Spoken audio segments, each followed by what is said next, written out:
आपको क्या लगता है रिटायर होने के लिए कितना रिटायरमेंट कॉर्पस जरूरी है? कुछ लोग कहते हैं 1 से 2 करोड़ काफी है, लेकिन 2026 की इन्फ्लेशन और लाइफस्टाइल को देखते हुए ट्रुथ ये है कि 5 crore is a new benchmark.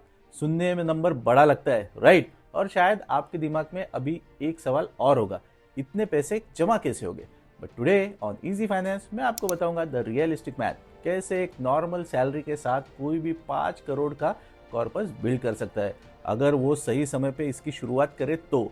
और इस वीडियो के एंड तक आपको क्लियरली पता चल जाएगा कि आपकी एज के हिसाब से आपको हर महीने कितना पैसा सेव करना है। सबसे पहला सवाल, 5 करोड़ ही क्यों? अगर आज आपके मंथली एक्सपेंसेस 50,000 रुपीज है तो आज ये अमाउंट मैनेजेबल लगती है, लेकिन रियलिटी ये है कि इन्फ्लेशन धीरे धीरे साइलेंटली काम करती रहती है। 20 साल बाद इन्फ्लेशन की वजह से वही सेम लाइफस्टाइल मेंटेन करने के लिए आपको महीने के लगभग 1.5 से 2 लाख रुपए चाहिए होंगे। अब आता है एक बहुत ही important concept, 4% withdrawal rule. 4% withdrawal rule के हिसाब से अगर आपके पास 5 करोड़ का कॉर्पस है तो आप साल का 20 लाख रुपए आराम से निकाल सकते हैं, बिना अपने कैपिटल को खत्म किए, बिना मार्केट की वोलेटिलिटी से डरे हुए, या फिर बिना किसी फाइनेंशियल टेंशन के। इसे ही कहते हैं असली फाइनेंशियल फ्रीडम। अब आते हैं वीडियो के सबसे इंपॉर्टेंट पार्ट पर, मैथ। हम अज्यूम कर रहे हैं 12% एवरेज रिटर्न्स, जो म्यूचुअल फंड में लॉन्ग टर्म में मिलना पॉसिबल है, अगर डिसिप्लिन से बने तो। हाँ, आइए अब 3 केस स्टडीज देखते हैं।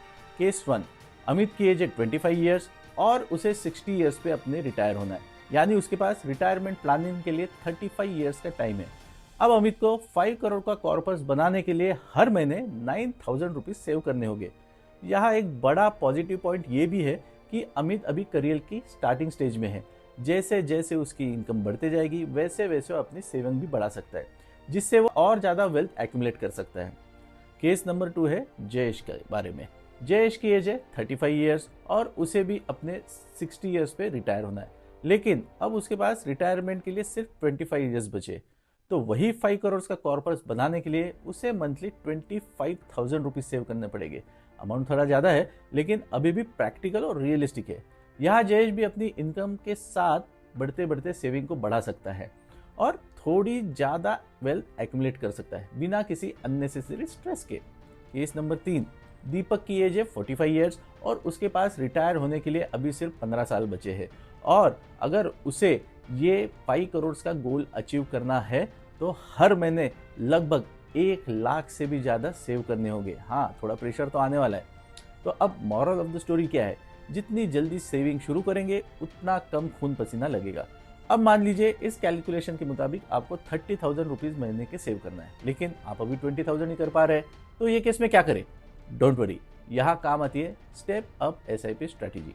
हर साल अपनी SIP अमाउंट को सिर्फ 10% से बढ़ाइए, जो प्रैक्टिकली पॉसिबल है। इससे शुरुआत में बोझा कम होगा, लेकिन धीरे धीरे आपका गोल अचीव हो जाएगा। 5 करोड़ का कॉर्पस बिल्ड करना कोई मुश्किल काम नहीं है, लेकिन ये चुटकी बजाने जितना आसान भी नहीं है।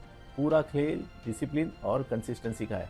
अगर आपको अपने रिटायरमेंट के लिए एक कस्टमाइज प्लान चाहिए तो कमेंट सेक्शन में अपनी करंट एज लिखिए या नीचे दिए हुए व्हाट्सएप नंबर पे हमें मैसेज कीजिए। मैं आपको बताऊंगा आपका मैजिक SIP नंबर क्या होना चाहिए। अगर ये वीडियो आपको ईजी लगा तो सब्सक्राइब कीजिए ईजी फाइनेंस को। मिलते हैं नेक्स्ट वीडियो में। और हाँ, मैंने कमेंट में एंजल वन का डीमैट अकाउंट ओपन करने के लिए लिंक दे रखा है। अगर आप डीमैट अकाउंट ओपन करना चाहते हैं तो वहाँ से कर सकते हैं। Thank you.